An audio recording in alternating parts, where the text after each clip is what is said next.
Assalamualaikum warahmatullahi wabarakatuh.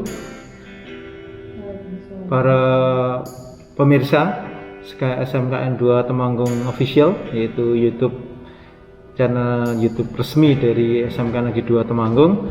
Kali ini kita berjumpa lagi bersama saya Agung Sulistyo. Di sini Ibu Dwi Irawati SPD yang akan menjelaskan tentang pendaftaran sekolah inklusi yang nanti akan dilaksanakan pada tanggal 20 sampai 24 ya, 20 sampai 24 Mei 2021. Kemudian nanti juga seleksinya tanggal 25 sampai 1 Juni ya.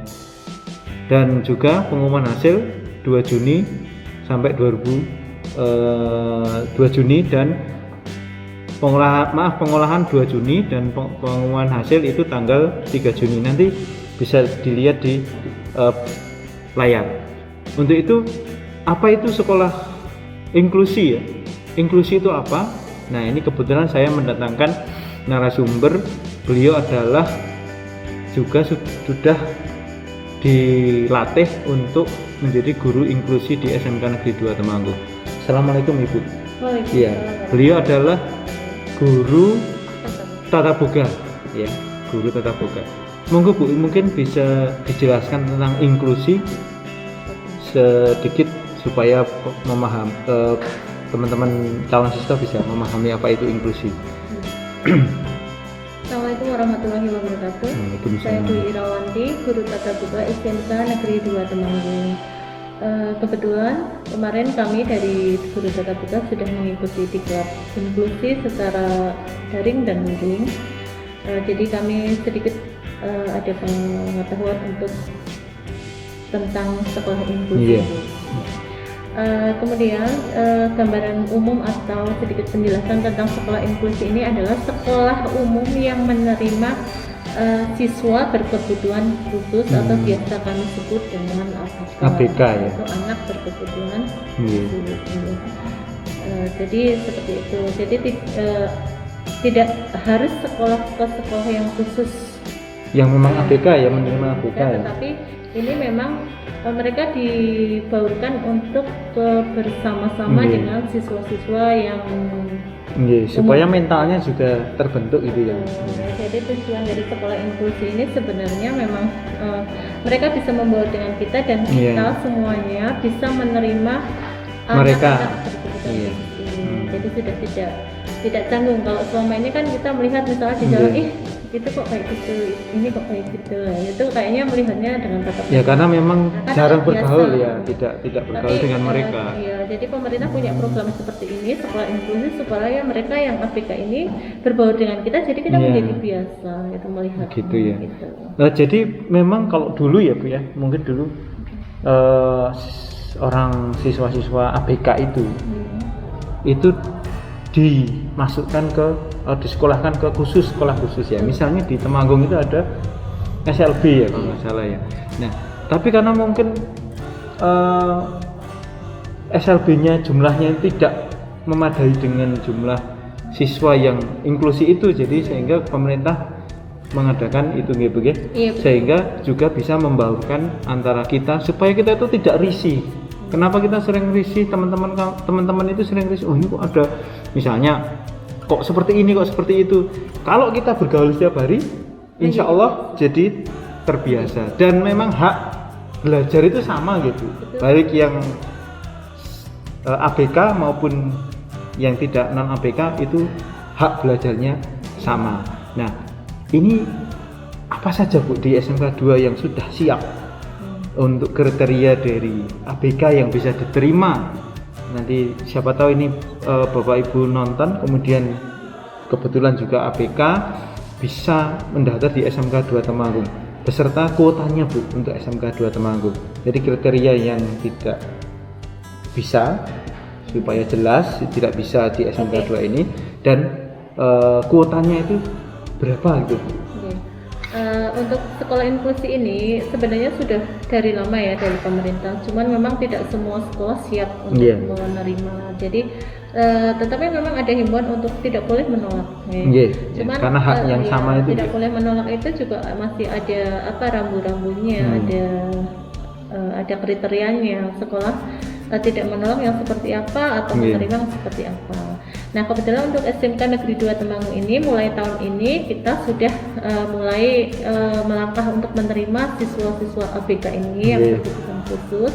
Tetapi kita kan baru tahap karena awal, berhubungan dengan fasilitas karena memang kan kalau kita menerima semua ABK, semua jenis ABK itu kan bermacam-macam, sarana dan prasarana kita belum bisa ya. Jadi di awal ini kita mungkin ada beberapa yang tidak bisa kita terima, misalnya seperti tidak bisa melihat secara total ya Bu. Tapi kalau sebelah bisa ya Bu ya? Bisa, kalau sebelah bisa. Jadi kalau masih bisa melihat sebelah atau low vision ya, maksudnya penglihatannya bisa, masih bisa dibantu alat itu kita masih bisa. Tapi kalau total pendengaran kita misalnya itu total nggak bisa ya? Karena kita memang belum punya ahlinya yang masih di sini. Mungkin kedepannya kita bisa ya insya Allah. Kemudian seperti misalnya kalau misalnya memakai kursi roda secara cacat permanen setiap hari harus pakai kursi roda itu sepertinya kita juga belum bisa karena berhubungan dengan sarana jalan-jalan di soalnya nanti kan ada yang pakai lantai atas itu nanti belum ada untuk khusus untuk kursi roda itu Bu ya. Di bawah juga kan kita nggak punya prasarana itu. Kemudian paling kalau misalnya seperti kata kaki atau apa yang pakai krek kita masih bisa.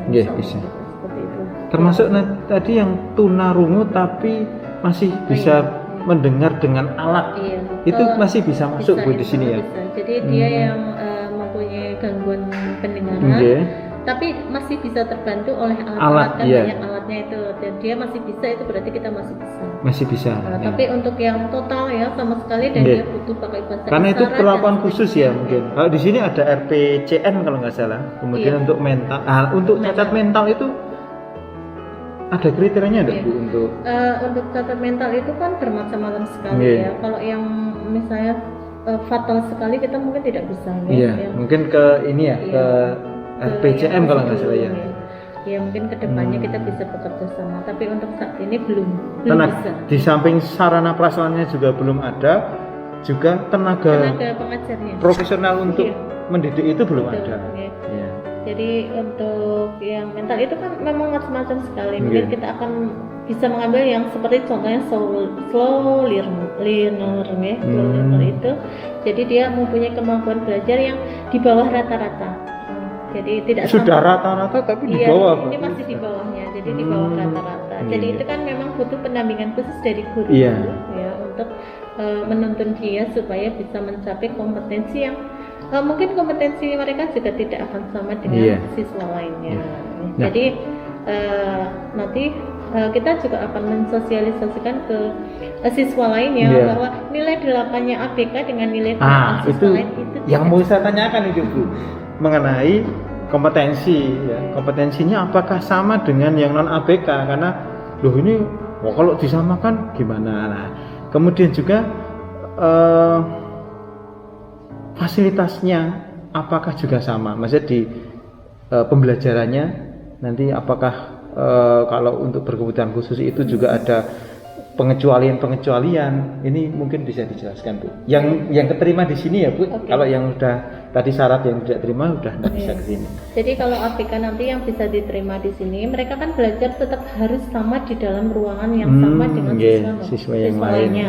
Siswa yang lainnya. Kemudian perlakuan khususnya dari kita, mereka itu akan punya semacam, kalau guru punya pegangan namanya RPP RPP-nya itu beda ya berarti RPP-nya beda. Itu beda. Dan kompetensinya juga nanti melihat kemampuan anak tersebut. Bebannya juga beda. Jadi misalnya nanti ada misalnya satu mapel itu ada 26 kompetensi, tapi anak itu hanya bisa 8 misalnya, hanya bisa sampai 8 sampai 10 misalnya, ya sudah, itu tidak bisa dipaksakan memang. Dan boleh memberikan nilai lebih dari 8? Boleh ya. Sama nilainya sama dengan yang lainnya ukurannya, cuma 8-nya mereka dan yang lain itu beda. Itu harus itu harus menjadi satu pegangan bahwa itu memang beda.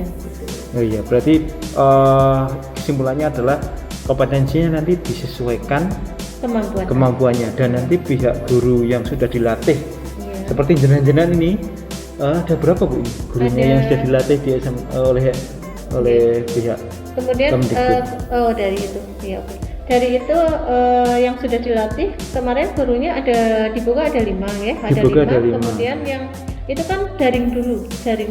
Daring 2020 dulu ya. itu daring, kemudian semuanya selesai lulus, kemudian luringnya kan bertahap. Iya. Luringnya Karena itu, masa Covid ini ya Bu karena ya. Covid jadi tidak langsung. Oke. Kemarin yang berangkat itu baru 3 orang yang diklat secara langsung. Kemudian kemarin ada diklat lagi secara online, itu ada 1 guru BK yang ikut Bu Dini. Alhamdulillah. Jadi ada 6. ya intinya berarti kita memang mau agak serius mulai kedepannya sudah serius ke inklusi ya Bu ya. Iya, Sehingga karena penyetaraan pendidikan yang sama antara yang non ABK dan ABK. Kemudian tadi belum menjawab Bu, yang perlakuan khususnya apa Bu, mungkin supaya misalnya saya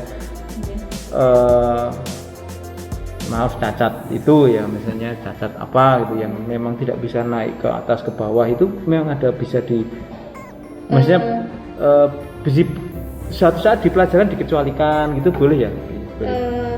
Dikecualikan dalam artian? Maksudnya misalnya praktek ke atas tapi enggak bisa misalnya. Iya, itu atau apalah maksudnya yang memang di kondisi khusus iya. Kalau memang posisinya karena sarana prasarana dia tidak bisa ya, tidak bisa ke tempat itu atau bagaimana, itu bisa dikecualikan gitu. Iya, itu kan itu fleksibel aja sih. Iya. Jadi seperti yang tadi disampaikan, mengikuti kemampuan siswa tersebut. Iya, berarti sudah disurvei dulu ya. Berarti besok jadi, alurnya mereka masuk kan. Masuk, mendaftar dulu Bu. Prosesnya mendaftar, menemui ibu dari tim ya, dari tim inklusi tanggal 20 sampai 24 Mei 2021. Monggo silahkan yang melihat video ini, dan kita akan sebar video ini yang memang mau mendaftar anak itu pengen di SMK 2 ya, dan mendaftar sebagai siswa inklusi. Ini enggak ada syarat-syarat rapot enggak Ibu? Enggak ada ya. Jadi ini sudah jalur khusus ya, jalur khusus untuk inklusi. Ini 20 sampai 24 Mei 2021 kami membuka pendaftaran untuk inklusi, siswa inklusi. Nanti kuotanya tadi belum ya. Kuotanya berapa Bu itu kuotanya? 2% dari seluruh peserta. 2% dari siswa yang diterima ya. Itu, dan boleh milih jurusan bebas ya, karena ini sesuai dengan keinginan anak ya. Kemudian seleksinya bagaimana Bu? Ini nyeleksinya dari tim sini ya, dari tim yang sudah dilatih ya. Itu tanggal 25 ya Bu, 25 sampai 1 Juni kalau ada. Itu beserta orang tua kan berarti ya? Harus beserta orang tua. pendaftar pendaftaran juga harus ya, wajib ya berarti ya. Karena untuk ABK ini kan kita butuh ada banyak beberapa informasi. form ya istilahnya. Iya, dan kita punya perangkat asesmen untuk mereka isi atau mereka jawab. Terus kemudian kita juga butuh informasi dari orang tua, dia itu seperti apa di rumahnya. Garis besarnya gitu ya. Syukur-syukur dia sudah punya semacam surat pernyataan dari ahli. Maksudnya yang dari mungkin dari psikologi atau dari ABK ini gitu ya. Iya, jadi pendaftaran nanti harus wajib dengan orang tua tanggal 20 sampai 24. Seleksi nanti tanggal 25 diseleksi oleh tim yang sudah dilatih dari Kemdikbud ya Bu ya, dari Dirjen. Dari Kemdikbud. Dirjen apa itu untuk itu kemarin dari ya pokoknya dari Dirjen lah. Kita tahu terlalu banyak ini ya. Kemudian tanggal 2 Juni itu nanti pengolahan hasil. Pengolahan hasil itu nanti yang menentukan tim nggih. Ini bisa nggak sesuai syarat di SMK 2 Temanggung karena berhubungan dengan fasilitas tadi. Kemudian tanggal 3 Juni 2021 itu adalah pengumuman hasil diterima atau tidak ya. Kemudian daftar ulang tanggal 4 sampai 7 Juni 2021 di tempatnya di SMK Negeri 2 Temanggung ya. Kemudian tahun ajaran baru untuk ABK non ABK itu sama, yaitu tanggal 12 Juli 2021. Mungkin itu aja Bu. Sementara nanti kalau ada pertanyaan sebaiknya datang ke sini gitu ya. Iya. Ya, kalau sekedar komen silahkan nanti kita jawab semampu kita, tapi lebih baik datang ke Oke, nanti kalau datang kita beri informasi yang lebih lengkap. Nggih, jadi nanti kalau Anda datang langsung ke pihak tata usaha mungkin ya Bu ya, bilang kalau menemui Ibu Dwi Ira Wati atau tim tim penerima inklusi. penerima inklusi, yaitu Bapak Muhidris juga bisa nanti Iya. berhubungan dengan itu. Gitu aja Bu, mungkin sementara. Terima kasih sudah datang di sini, sudah menyempatkan di studio mini ini ya, ini studio dari SMK Negeri 2 Official yang insya Allah nanti kita buat lebih bagus lagi. Gitu. Terima kasih sudah menjelaskan, semoga keterangan ini bermanfaat bagi mereka yang membutuhkan informasi ini. Oke, saya cukupkan sekian. Saya dengan Bu Ira minta pamit. Assalamualaikum warahmatullahi wabarakatuh.